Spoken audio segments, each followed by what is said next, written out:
Comment l'islam a commencé en moins de 10 minutes? Bien, commençons. Tout d'abord, remontons le temps jusqu'à un endroit très lointain dans une époque très lointaine.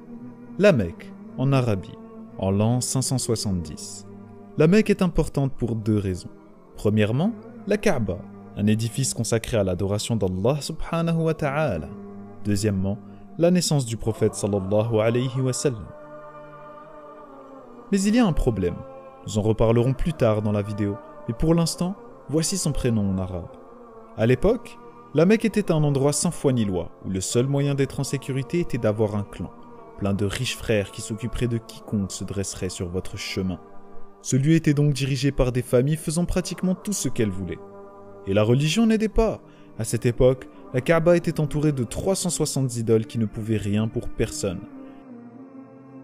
C'était difficile d'y grandir, si comme le prophète sallallahu alayhi wa sallam, vous n'étiez qu'un pauvre orphelin ne croyant qu'en un seul et unique Dieu. Un seul et unique Dieu appelé Allah, le Seigneur de l'univers.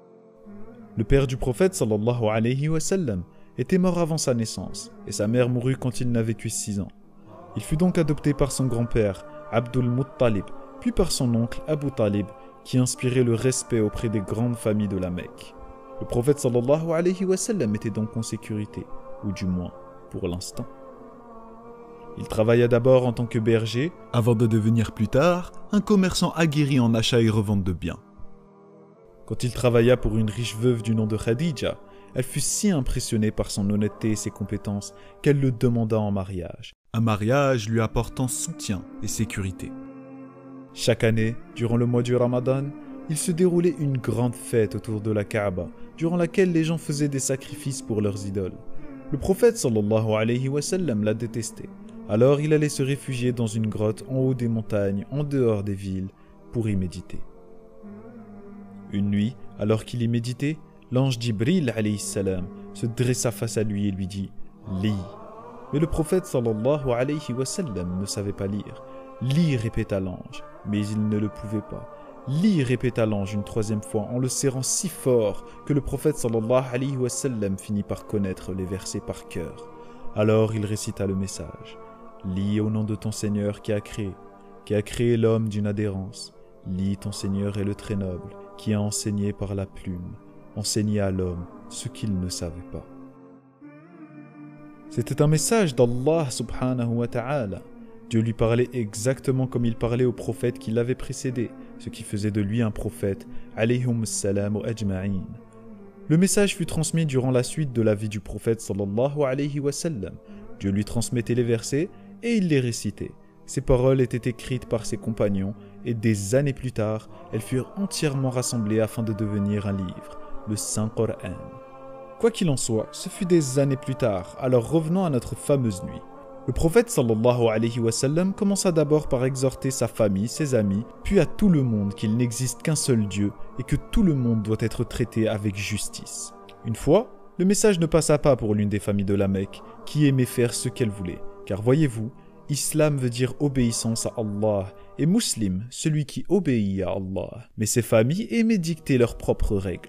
Alors les musulmans traversèrent de durs moments à tel point que certains furent torturés ou même tués. Certains réussirent à s'échapper en Abyssinie, en Éthiopie, mais la plupart d'entre eux étaient prisonniers à la Mecque. Le prophète sallallahu alayhi wa sallam, lui, dut faire face à la mort de sa femme, et un peu plus tard, à celle de son oncle qui le protégeait. Ces événements fragilisèrent le prophète sallallahu alayhi wa sallam à la Mecque.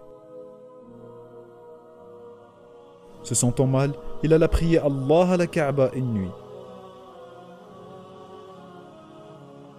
Puis l'ange Gabriel l'emmena à l'aide d'Al-Buraq, une monture, jusqu'à Jérusalem avant de rencontrer tous les prophètes dans les différents cieux, puis jusqu'au paradis où Allah lui révéla de prier 5 fois par jour, ainsi que d'endurer et de patienter face au décret de son Seigneur. Ainsi, il retourna à la Mecque. Cette nuit prit le nom du voyage nocturne. Que ce soit une simple vision ou un voyage astral, tous les musulmans y croient, et cela apporta un grand bien au prophète sallallahu alayhi wa sallam, surtout pour les difficultés qui allaient suivre. Puis il y avait cette cité appelée Yathrib.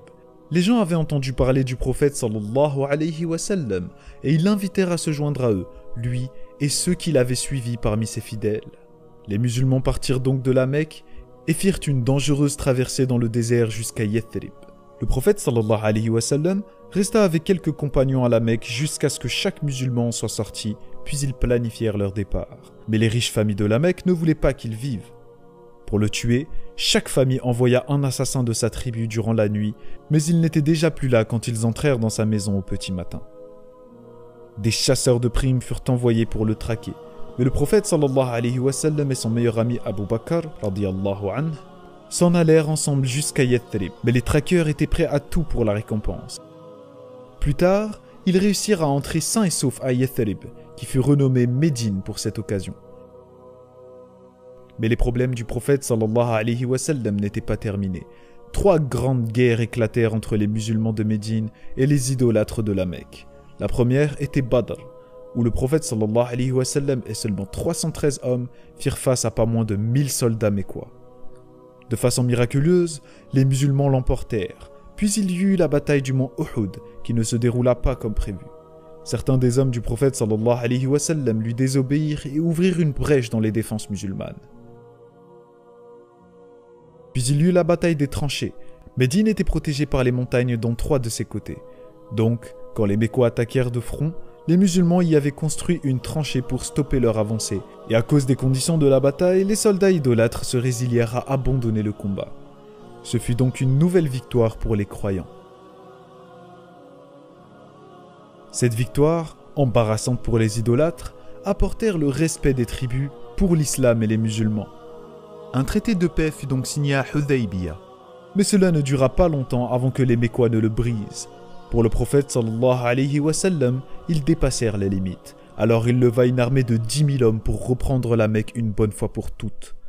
Les grandes familles se rendirent compte de l'énorme erreur qu'ils venaient de commettre, et tout ce qu'ils pouvaient faire, c'était se rendre et espérer que les musulmans les achèvent rapidement. Mais le prophète sallallahu alayhi wa sallam décida de les épargner. Peut-être embrasseront-ils l'islam ? Il se rendit à la Mecque et fit 7 fois le tour de la Kaaba avant de détruire toutes les idoles qui l'entouraient, la nettoyant ainsi des traces de l'ignorance et du mal. Grâce à Allah, le prophète sallallahu alayhi wa sallam rétablit la religion du monothéisme pur. Pas d'image, pas de statue, pas d'amulette, mais une seule et unique divinité. Allah, le Seigneur de l'univers, le Créateur qui n'a pas été créé, celui qui n'a besoin de personne, mais dont tout le monde a besoin. Celui qui est au-dessus de tout et que personne n'égalisera jamais. Dieu, le tout miséricordieux, le très miséricordieux.